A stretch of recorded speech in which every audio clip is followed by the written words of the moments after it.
Marcela, Oi! que saudade. Nossa, quanto tempo, né, Edu? É verdade. Olha, primeiro, muito obrigado por você ter aceitado participar dessa live. Eu fico extremamente lisonjeado. Já estava falando de você aqui antes. Para mim, você foi uma das melhores professoras que eu tive no Teatro Escola Macunaíma. Você marcou a minha vida, deixou saudades e tem uma frase que eu acho muito significativa, né? Que eu aprendi com o Hélio. Saudade é o amor que fica. Então eu tenho uma admiração muito grande por você como profissional, como pessoa, e obrigado por esse reencontro. Ai, obrigado você por ter me convidado. Ai, que bom ouvir isso, né? Esses elogios de uma pessoa que entende de educação. É verdade. Não, mas é verdade. Eu tenho uma admiração muito grande, sabe, pelo seu trabalho, por você, como profissional e como pessoa, né? O modo como você recebe os alunos, como você trata os alunos, como você lida com as dificuldades cotidianas na sala de aula, como você acolhe, né? Não é fácil.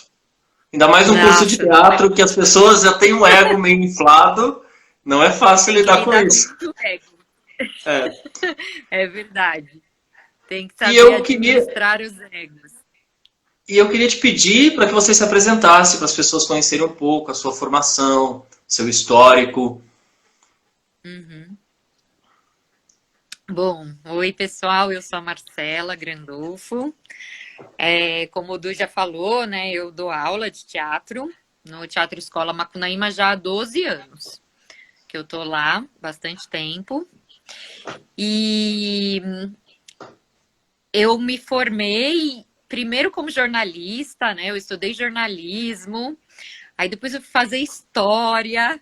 Eu fiz um monte de coisa antes de fato virar atriz, assim. Aí eu terminei as duas faculdades e eu fazia teatro porque eu gostava, enfim, por hobby. E quando as pessoas perguntam, ai, quando você decidiu ser atriz? Eu falo, gente, eu nem sei. Porque não foi uma escolha, assim, sabe aquele sonho de menina, ai, vou ser atriz? Foi uma Uhum. coisa que aconteceu na minha vida, assim. Então, enfim, eu estava estudando outras coisas e já tinha me formado em curso de teatro, né, curso profissionalizante, tinha feito outros cursos, porque eu gostava muito do teatro. E um dia eu estava ensaiando com a Mônica Grando, que também é professora do Macunaíma. Nós estávamos numa peça juntas e aí ela contou que o Macunaíma estava precisando de professor de voz e ela sabia que já era um campo que eu estudava muito, que eu tinha feito alguns cursos, né, que essa coisa da comunicação me interessava. E aí ela me indicou para dar aula no Macunaíma. E aí que a coisa foi caminhando e eu falei, bom, acho que as artes vão de fato dominar minha vida, né? E aí eu fiz mestrado numa faculdade de artes cênicas em Londres, minha especialização na área de voz. E, e aí é isso. Continuo dando aula, atuando, dirigindo, né? Nessa pandemia Mãe, louca, fazer teatro é uma nova experiência. e é mãe, Oh, né? mãe! Essa Sim, novidade maravilhosa, mas que dá trabalho, mas né? nossa, 1 ano e 3 meses ele tá. E é uma delícia, né, ser mãe. Nossa, mas é exaustivo. Ninguém te conta que você vai ficar tão cansado. Como tem muitas, eu tenho feito live com muitas amigas mulheres, tal, e elas falam bastante sobre essa questão de conciliar a profissão com a maternidade, Uhum. né? Como é que é essa experiência para você, Marcela? É, para mim ainda é uma interrogação, sabe? Porque assim, eu tava em cartaz grávida, então até os 8 meses de gravidez eu tava no palco, no Sesc, apresentando, assim, gravidíssima. E depois que o bebê nasceu, né, que o Gui nasceu, eu fiquei com muitas questões em relação a isso, né? Gente, mas como é que, sabe, eu vou continuar ensaiando? Como é que eu vou continuar me apresentando? Ficar à noite fora de casa, né? Vai ser complicado.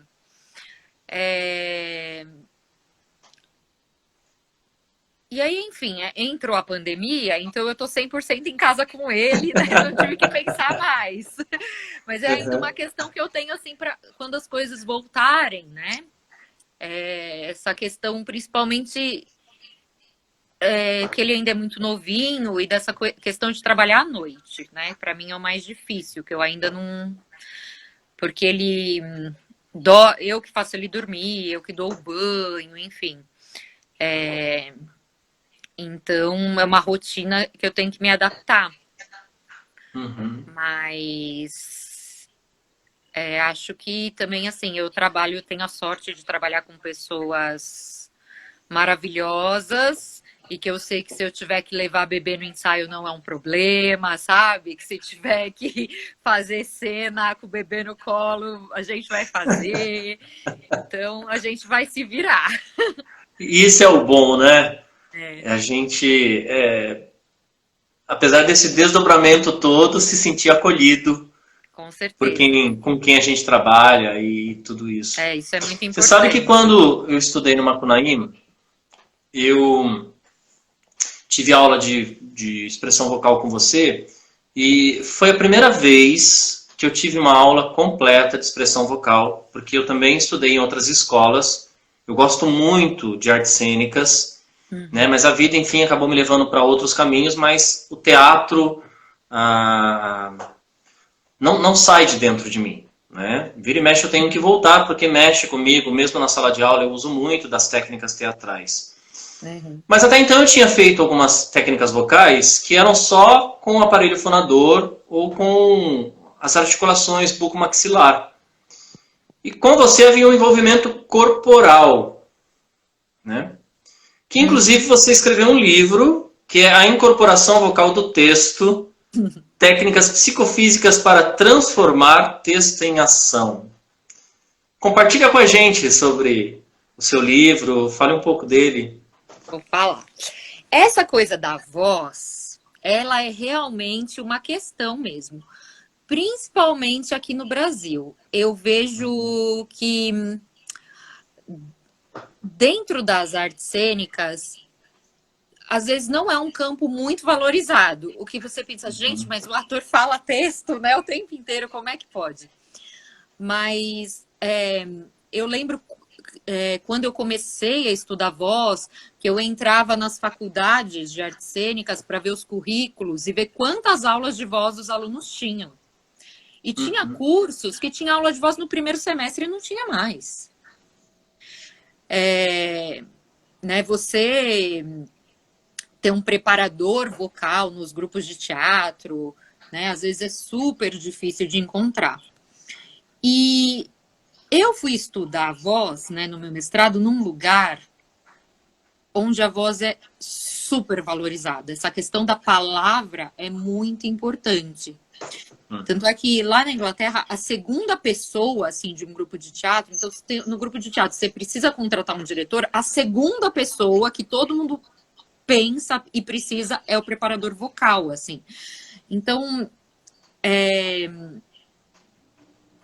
algo muito valorizado e lá eu comecei a desenvolver mais, né, essa questão do trabalho vocal, muito relacionado também a um trabalho corporal, enfim, em relação ao texto. Mas preciso falar aqui que antes disso tenha, né, a pessoa até para quem eu dediquei o livro, que é a Lúcia Gaiotto, que para mim é a melhor pessoa de voz aqui no Brasil, é uma grande mestre.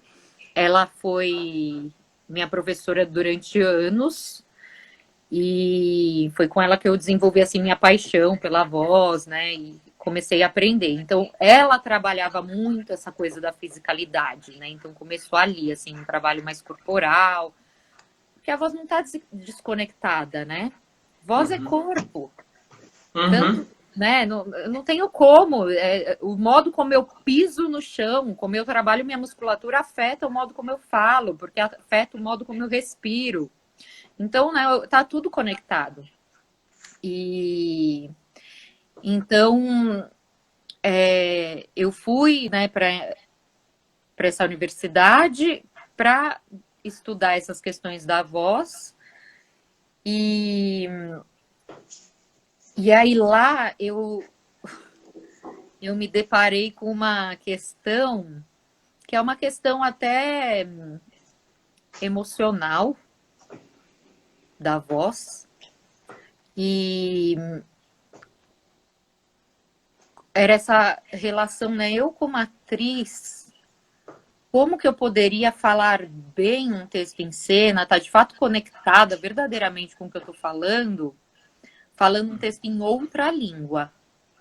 Então a minha primeira investigação foi isso, assim, né? Porque eu tava lá e eu tinha que atuar em inglês. Falar em inglês. E por mais que você tenha uma fluência na língua, não é a mesma coisa. Né? Tem uma questão da articulação e das imagens, né, que você forma com a palavra, de uma identificação que você tem com essas palavras na sua língua materna. É de coisas simples, assim, né? A gente, no português, quando pensa lua, é a lua. A gente tem uma conexão com o feminino. Uhum. Lua no alemão é uma palavra masculina, né? No inglês é the moon. Então, eu me deparei muito com essas questões, assim, né? E aí eu fiquei pensando em pesquisar que técnicas, né, de atuação poderiam ajudar o ator a falar um texto em outra língua. Então, na verdade, o meu mestrado foi sobre isso. Era bem focado em atores que tinham que atuar numa língua que não era deles. Uhum. E aí, quando eu voltei para cá, e surgiu a oportunidade de publicar o trabalho, e aí eu já estava dando aula aqui, dando aula no Macunaíma, eu vi que, na verdade, essas técnicas serviam para qualquer ator em qualquer língua, porque, na verdade, você falar o texto de um autor, né, é como se fosse aprender uma nova língua, né, uma nova linguagem, né, você não está...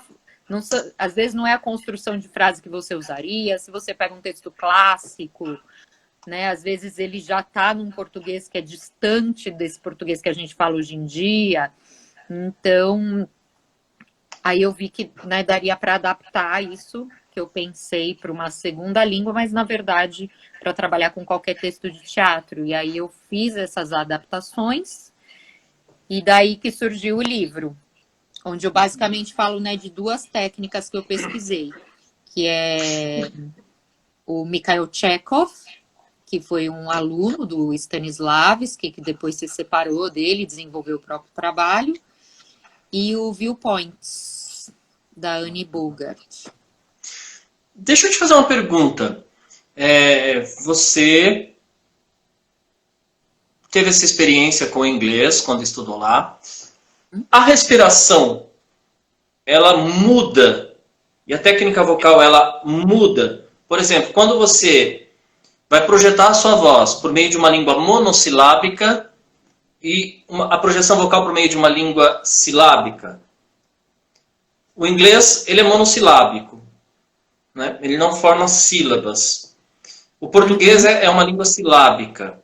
Isso também isso tem uma relação com a articulação do músculo, a língua. Isso, a respiração também se altera? Ou não? Altera. Altera no sentido do controle, né, que você tem que ter aí do ar para a fala e para a formação das palavras.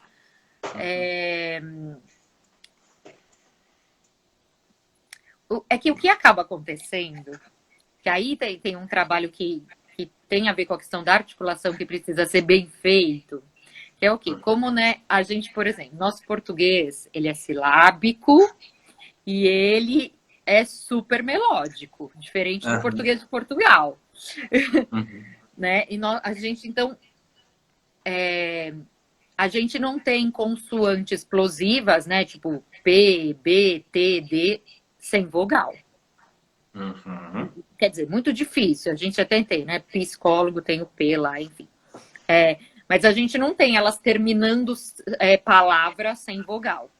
Então, a Uhum. tendência, quando a pessoa que fala português, né, o brasileiro, vai falar inglês, é que ele fala o inglês como se estivesse falando português.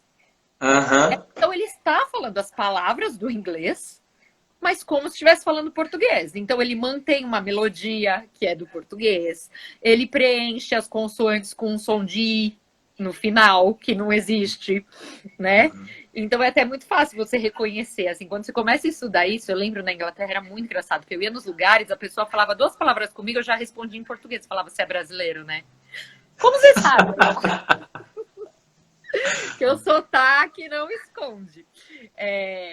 Então, e na Inglaterra, eles são super criteriosos com essa questão de sotaque. É até uma grande discussão entre os professores de voz, que eles acham que tem uma coisa que é bastante elitista, que eles exigem que se fale um inglês de um certo tipo e que este inglês, que é o inglês lá da BBC, é o inglês correto. E você já conhecia o inglês britânico? A sua experiência anterior era com o inglês americano? Eu só tinha estudado inglês americano. Entendi. Então eu cheguei lá e, né, enfim, aí você tá morando lá e vira uma mistura de coisas, né? Do meu português com o inglês que eu estudei, com o inglês que eu ouvia lá. E na faculdade, tendo aulas de fonética e tendo que aprender o RP English, né, que é o que eles chamam de Received Pronunciation, que é o que eles falam que é o jeito certo de falar inglês. E que todo ator tem que saber falar daquele jeito. E isso é uma grande polêmica entre os professores, né, que discutem que tem que valorizar a diversidade da língua e que, né, tudo tem que ser incluído e que os atores não são obrigados a falarem todos iguais, enfim.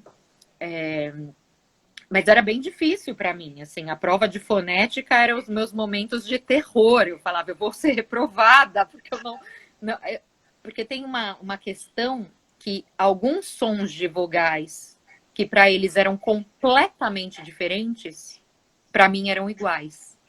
Uhum. Então o professor falava, ó, é este. E eu ouvia exatamente a mesma coisa. Você sabe como você está falando Tem isso? para aprender, né?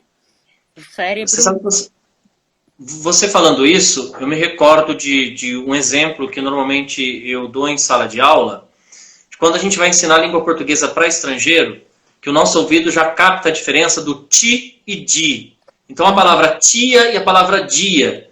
Que na verdade, para um alemão, para um francês, você disse a mesma palavra porque você só alterou a entonação. Você alterou o timbre e a entonação. Para eles, tia e dia é a mesma palavra. E a gente consegue discernir isso de imediato, né? Mas ti, di, para eles é o mesmo som. Então é engraçado quando eles se deparam com essa questão da linguagem, porque eles ficam pensando, como que um parente pode ser tia, né? E o período de sol também é tia. Não, não é tia, é tia e dia. Ti. E esse processo também ele é aplicado em outras línguas, né? A gente ouve aquilo que o cérebro já processa enquanto articulação, né? Que a gente consegue produzir. E você também tem conhecimento de outras línguas, né? Você conhece o francês, o espanhol, o inglês e o português. Mas também já foi várias vezes para a Rússia. Ai, Edu, mas russo é impossível de aprender. Gente do céu. Não, eu não fui várias vezes, não. Eu fui uma vez e que aí eu fiquei um mês inteiro lá estudando. Então eu tive que aprender o alfabeto por uma questão de sobrevivência, né, para conseguir ler placa, me locomover, enfim. Então eu tive que aprender, eles, né, têm um alfabeto diferente do nosso, eu precisei aprender os sons, porque eu fiquei também numa cidade no interior da Rússia chamada Pushna, e lá ninguém falava inglês, a não ser o meu professor e umas outras 7 pessoas que estavam no curso, sabe? Então, eu não conseguia comer sozinha, por exemplo, né? O meu professor, ele todo dia traduzia o cardápio do almoço para mim, para eu poder escolher o que eu ia comer. Assim, E eu me comunicava na Rússia por Google Tradutor, acredita? Eu digitava no celular, dava para a pessoa ler, e aí ela fazia uma mímica e eu entendia. E assim eu me virava. A diferença de língua, né? Inclusive você falou sobre a escola de Londres, a Universidade de Londres, que cobrava uma postura em nível de aprendizado do inglês um pouco mais padrão, uma coisa mais elitizada. É. Isso se reflete na postura do ator no palco? Porque aqui no Brasil você tem esse teatro mais elitista, né? Você tem esse teatro que usa um português mais rebuscado, mais trabalhado, você tem um teatro mais popular, e os autores, a grande literatura de gênero dramático no Brasil mistura muito essas linguagens, né? João Cabral de Melo Neto, ele traz uma linguagem bem regionalista, Ariano Suassuna. Então, assim, a gente tem aí uma gama de autores que são estudados na literatura em gênero dramático, mas que já traz uma diversidade linguística muito rica, né? De muitas variantes. Eu não sei como é que é na Inglaterra, né? Se lá é um pouco mais elitista de fato, ou se também tem essas variantes, e se isso altera a minha postura corporal, eu digo assim, nível de projeção vocal mesmo, ou não? Eu acho que sim. Quando você começa a mexer nessas questões aí da língua, da fonética, da articulação, isso interfere no corpo todo. E quanto a essa questão de ser elitista, isso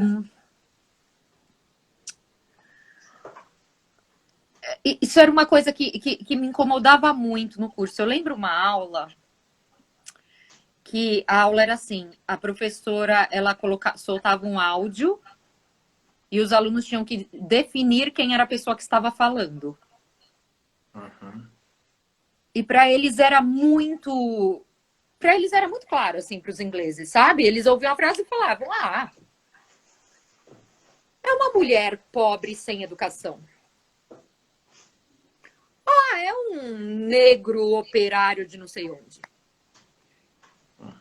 E aquilo, eu lembro dessa aula que eu comecei a chorar no meio da aula e ninguém entendeu por quê. E eu falava, gente, isso está me incomodando profundamente, porque eu não sei. Eu falei, acho que eu devo ver num país muito diferente, assim, porque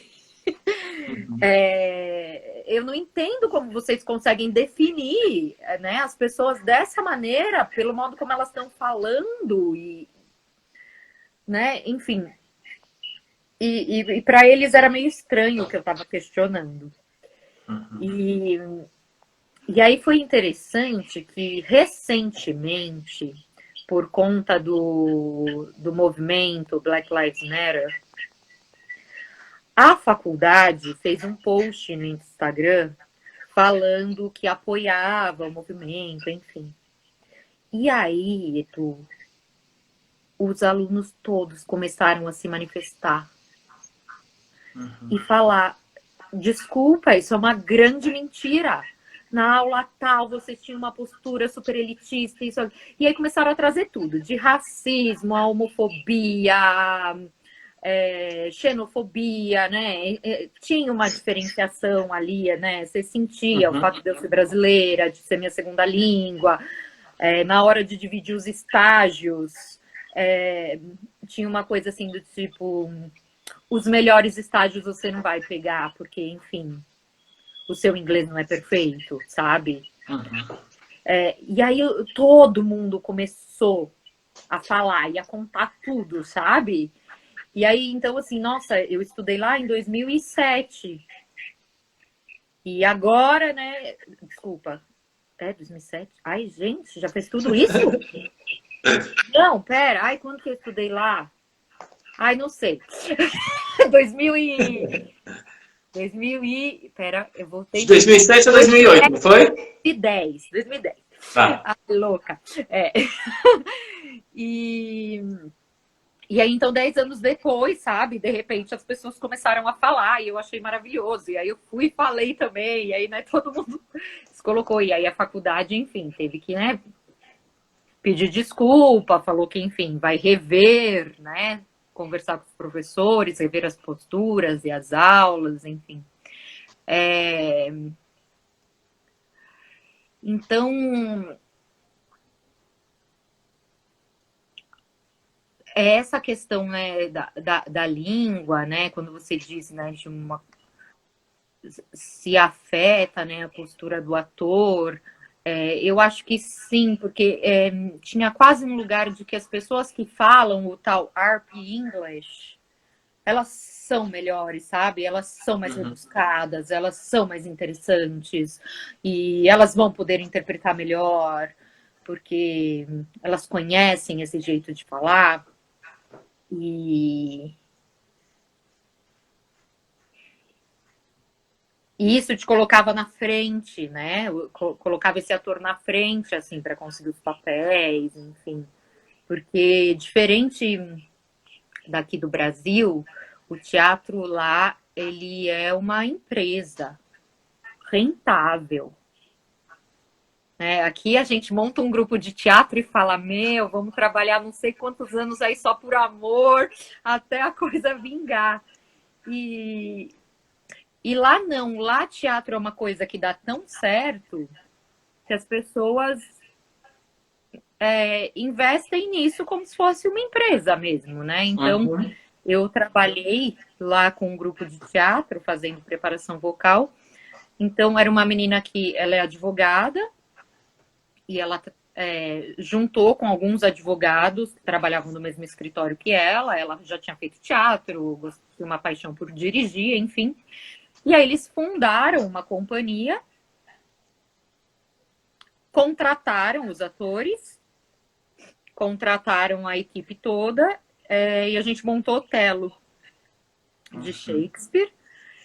E então era um grupo que ninguém nunca tinha ouvido falar, certo? Eles tinham acabado de começar, se juntaram, enfim. A gente ensaiava numa sala bem improvisada, né? Que era dentro do escritório, eu acho, porque era uma sala bem formal, assim, com mesas e cadeiras de escritório. E a gente estreou com a temporada esgotada.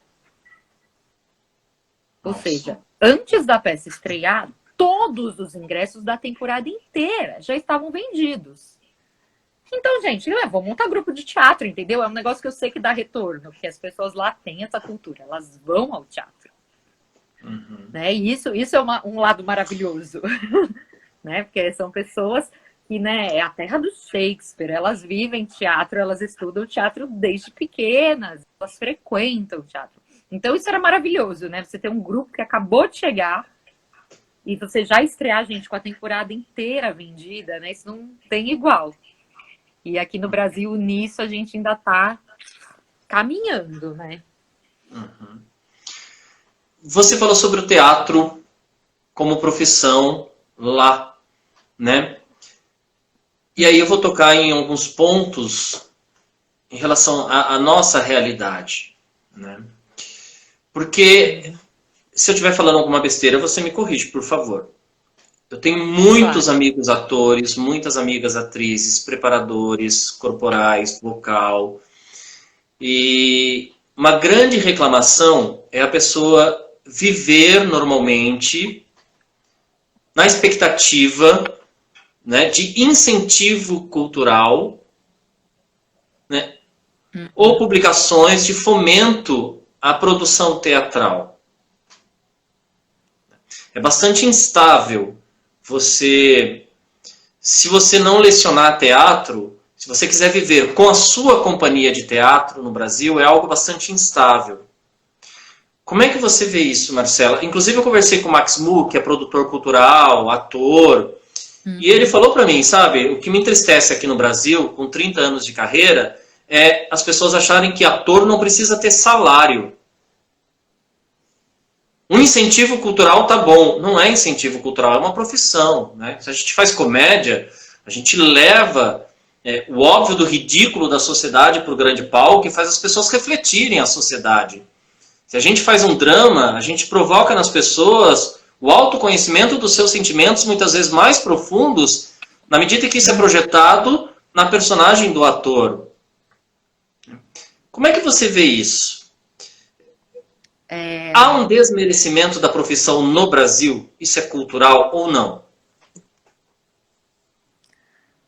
Acho que há um desmerecimento enorme, né? Infelizmente. Comparando, né, com o que eu estava falando antes. Gente, lá na Inglaterra, o ator, uma peça que entra em cartaz é para o ator trabalhar todos os dias.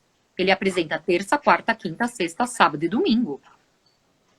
Porque é o trabalho dele, entendeu? Então ele faz todos os dias. Não é que nem aqui que a gente trabalha, né? Consegue entrar em cartaz para ficar, né, sábado e domingo e olhe lá. E como você disse, aqui é muito difícil, porque o artista é visto como uma pessoa que...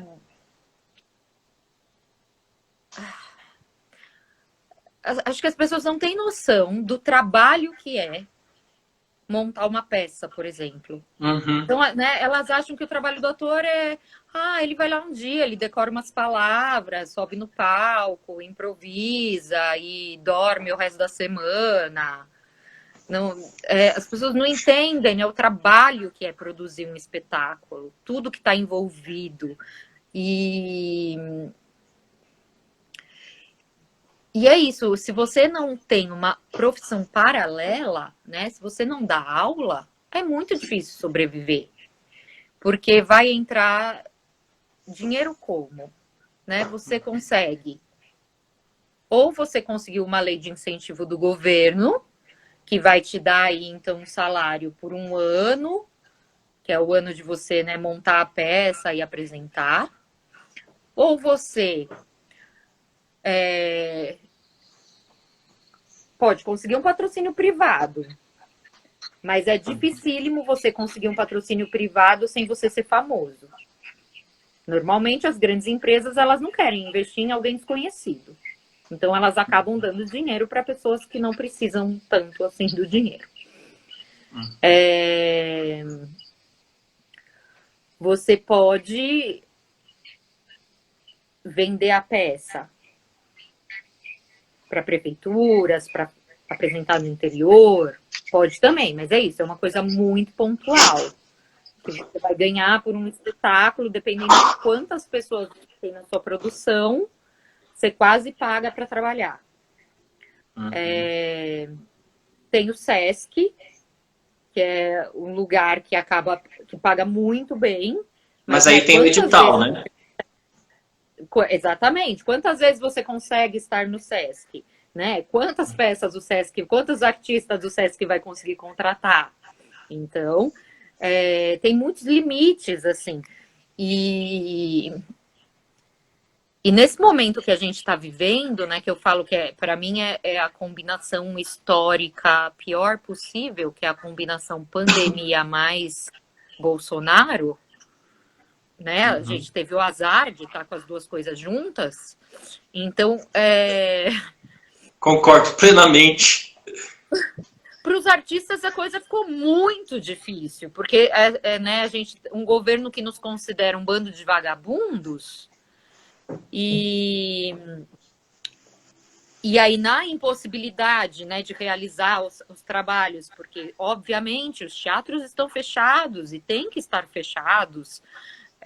As pessoas que não tinham outros empregos, né, que não dão aula, né, por exemplo, numa escola fixa, que nem eu dou, elas estão com muito problema para viver nesse momento, né? Eu tenho amigos que eles falam, nossa, eu estava com uma lei de incentivo aqui, um projeto que está parado, mas enfim, essa grana vai acabar daqui a tanto tempo e os teatros não vão abrir, a gente não pode nem se encontrar para ensaiar, né? E aí, como fazer, né? Como se manter ativo, vivo e pagar as contas. Porque, claro, a gente... Se tem uma coisa assim que os artistas eles conseguiram nessa pandemia se reinventar. Eu tenho visto coisas maravilhosas e meus alunos mesmo têm mostrado coisas assim que eu nem pensava que seriam possíveis de serem feitas, né? Dando aula de teatro pelo Zoom. Então, possibilidades de reinvenção tem, a gente pode fazer arte de outras maneiras. Agora, a questão é que, assim, a gente também precisa viver, né? Pagar as contas. E aí é muito difícil, porque é isso, né? A gente dificilmente tem contratos longos. É como você falou, a gente vive de um incentivo do governo ali, uma lei, um patrocínio aqui. E aí é muito instável. E é por isso que acaba... E aí vira um ciclo.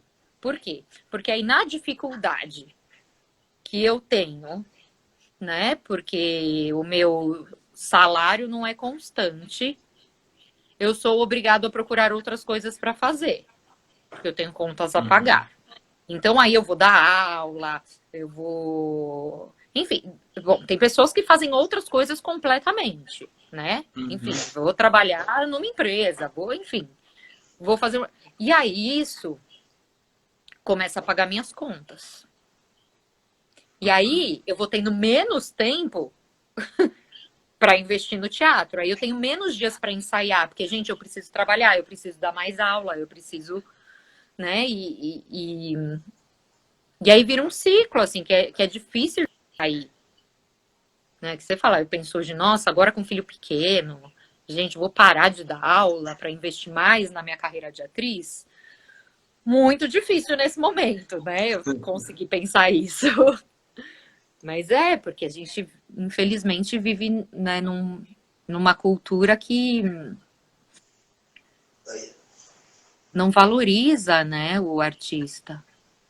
Mas você sabe que eu acho que eu acho que esse é um projeto político, de fato, sabe, do Brasil há anos, né? Nós tivemos uma pequena mudança em governos anteriores, alguns poucos governos anteriores, porque assim, se a gente parar para pensar, a dimensão reflexiva que o teatro provoca na população, principalmente esse teatro feito com grupos que nascem das escolas de teatro, o pessoal está com todo aquele gás, e aí faz toda uma pesquisa social, né, com o intuito de impactar mesmo as pessoas, para que elas possam repensar a sua própria vida e as relações sociais.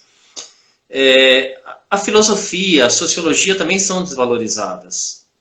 Né? Então, às vezes eu penso que é algo proposital, com o intuito de... É uma política do não acesso, primeiro, porque da mesma forma as pessoas elas vão priorizar tantas outras coisas, muitas vezes, ao invés de priorizar o conhecimento e engrandecimento cultural a partir de um espetáculo teatral. Entende? E isso é meio que proposital no Brasil, né? É meio que proposital... tanto a falta de incentivo aos grupos teatrais, aos grupos de pesquisa sobre artes cênicas, como também o acesso. Entende? Meio vinculado com essa questão também, né? Aquilo que provoca reflexão é meio que negado como parte de um projeto político no Brasil. Né? E eu, por exemplo, fui assistir alguns musicais que eu não gostei muito. Quando assisti Cats, né, era miau pra cá, miau pra lá, porque não tinha uma linguagem muito nossa, entende? E o teatro lá lota, né? E a gente vê trabalhos assim tão significativos, com uma proposição crítica. Os próprios alunos do Macunaíma surpreendem muito com algumas montagens, né? E a gente fala, nossa... criatividade, e a gente sabe como é que é aquela correria do ensaio, da montagem, professor correndo atrás, dirigindo, e o aluno reinventando. E aí você tem espetáculos ali, né? Que quem assiste não sabe o que aconteceu nos bastidores, mas são significados que são espetáculos que provocam a sensibilidade do público. E mesmo tendo um valor popular, muitas vezes as pessoas não consomem. Entende? Então, eu penso que isso é um projeto de fato, sabe? Um projeto de negação que parte de uma política negligente, né? Aquilo que provoca reflexão não interessa. Então, se tem esse afastamento como proposta. Você, Marcela, estudou na Inglaterra, você sentiu algumas vezes a xenofobia por ser brasileira estudando na Inglaterra ou não? Isso foi tranquilo? Eu, assim, não posso dizer que... Eu senti, assim, momentos pontuais, sabe? Não foi uma coisa que eu sofri muito. Mas acho também que isso porque eu estava numa posição bastante privilegiada, né? Eu fui lá com, sabe, para ficar um ano só estudando, o outro ano eu sabia que eu ia precisar trabalhar, mas, sabe, fui com tudo certo para só estudar, né, numa universidade renomada. Então, né, diferente, por exemplo, de muitos outros brasileiros que eu conheci lá, que, enfim, precisavam, né, trabalhar de dia num restaurante, de noite em outro, e batalhar, enfim. Aí acho que eles vivem uma outra realidade, né, diferente da minha. Mas do que eu vivi, o que eu posso dizer é que tiveram, assim, casos pontuais, sabe? De...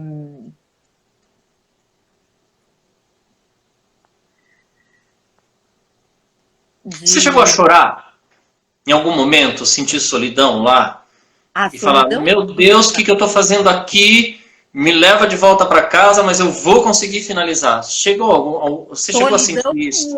Muita solidão. Muita solidão. Não, eu fiz terapia lá. Tive que procurar um terapeuta, porque eu falei, não vou aguentar. Sabe por quê?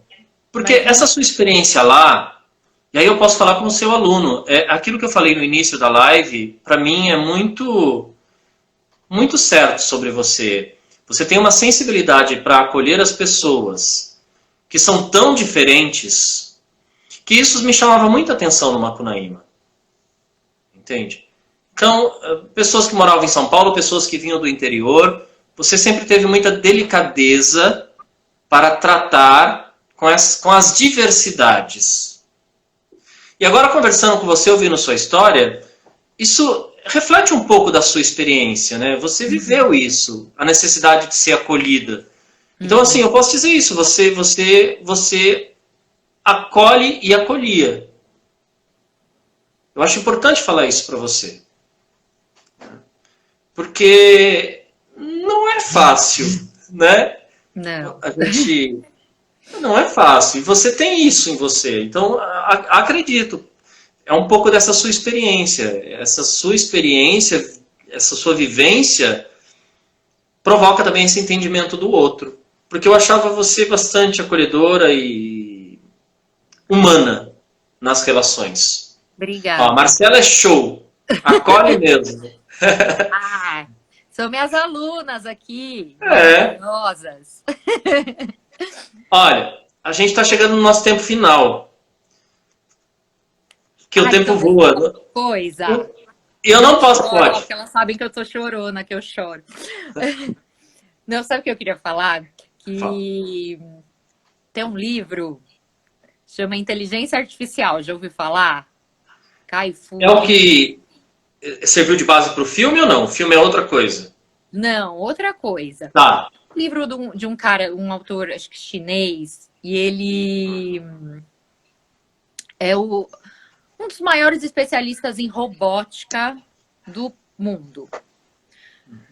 Então, o livro, ele vai falar... Ele é um pouco, acho que é um contraponto daquele livro Homo Deus. Uhum. Né? Então, ele vai falar, né, também que, né, de um futuro onde a tecnologia vai nos dominar, né, e que nós vamos ter robôs para tudo. E que os robôs, eles vão dominar todas as profissões. E ele fala, e o dia que isso chegar, que a gente vai no auge dessa revolução, né, que a gente vai ter robôs e que eles vão ser capazes de realizar qualquer profissão, quando esse dia chegar, vai ser a época onde os artistas vão se destacar e onde eles vão ser altamente valorizados, porque o artista não tem como ser mecanizado. Um robô não tem inspiração. O robô não vai fazer, entendeu? Criar arte como a gente cria. E ele diz, só um humano vai poder ensinar a arte para o outro. Um robô não vai ser capaz disso. E aí, a gente não vai estar vivo para ver. Mas nesse futuro, nós seremos, né, os primeiros. Porque não vai ter como nos substituir. Essa importância que você traz, sabe, da arte, de forma geral, dos artistas plásticos, quem trabalha com teatro, com artes cênicas, quem trabalha com música, é interessante, né? Porque governos fascistas, assim como aconteceu na Itália e na Alemanha, a primeira classe a ser atacada é a dos artistas, porque o simbólico transforma a sociedade. Sim, com certeza. Você proibir a construção do simbólico por meio da arte é um mecanismo de poder, assim, de biopoder, extremamente perigoso, mas usado por governos fascistas. E eu preciso falar. Olha o que eu estou aqui na mão. Ai, gente! E olha aqui assim no prefácio para vocês que estão acompanhando a live. E assim que a gente voltar do isolamento, aí eu vou pegar teu horário e vou lá levar para você no Macunaíma sem falta os seus exemplares, porque faz tempo e a gente acabou não... Preciso ler para ele. Ler, pintar, fazer um monte de coisa. Marcela, maravilhoso. Eu quero pedir para você fazer suas considerações finais.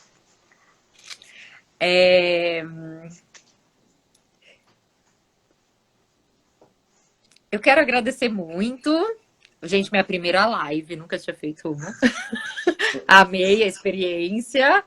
Muito obrigada por ter me convidado. Sabe que eu sou uma grande admiradora do seu trabalho.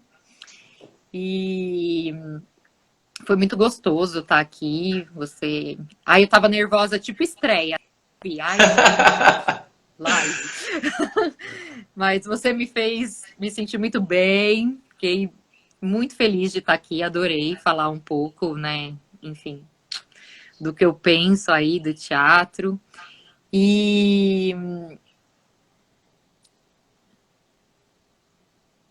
enfim, acho que o teatro ou a música, enfim, qualquer forma de arte, né, ela tem muita potência mesmo de transformação, de ser revolucionária. E eu acho que as pessoas, elas ainda não têm muita noção do que é o nosso trabalho, sabe? Ainda é uma luta a gente chegar nas pessoas e que elas entenderem, né, o nosso trabalho para além do entretenimento. Porque nessa pandemia eu descobri que nem o entretenimento as pessoas entendem, Edu. Porque não sei se você viu que saiu uma pesquisa que perguntaram quais eram as profissões mais úteis e mais inúteis na pandemia.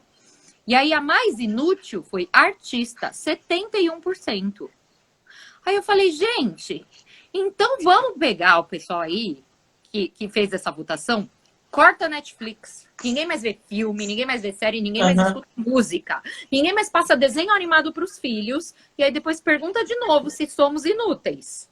Porque, assim, gente, uma das coisas que mais está sendo consumida nessa pandemia, as pessoas estão em casa... É isso, sabe? Isso tem trabalho artístico envolvido, tem artistas envolvidos nisso. E aí foi muito curioso, assim, eu falei, nossa, nem o aspecto, né, do entretenimento as pessoas conseguem sacar. assimilar. Pois é. Então é uma luta mesmo, porque... Pode falar. O pessoal está perguntando, o que eu mostrei? É um livro que eu lancei infantil, João Peão e a menina Manu, A Princesa com Olhos de Jabuticaba, eu lancei em 2017 e eu recebi o presente, fui agraciado, porque quem fez o prefácio foi a Marcela Grandolfo, E para mim foi um grande presente. Muito obrigado por isso. Imagina, obrigado a você. Marcelo, olha, você continue fazendo esse seu trabalho, que eu considero de fato sensacional, de preparação vocal. Você é uma grande atriz, uma grande diretora.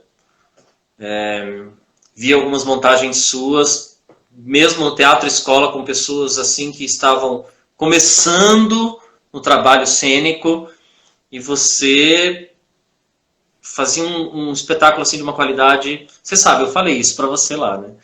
Eu ficava admirado. A A sua gente levou a criatividade, a Orestéia, sua... né, até para fazer É, montagem. Odisseia. Maravilhoso mesmo. A sua criatividade, a sua sensibilidade estética e cosmética da coisa. Pena que chegamos ao fim aí por causa do tempo, senão o Instagram derruba a gente, o sistema não pode derrubar a gente. Então, ó, Obrigado. um beijo no seu coração, um beijo pro Gui, um beijo pro maridão. Sinta-se abraçada. Ah. E um abraço para todos os alunos aí que acompanharam essa live. Aproveitem bastante dessa professora maravilhosa. Muito obrigada. Bom, Beijão, Du. Obrigada, amei. tchau, tchau. Tchau.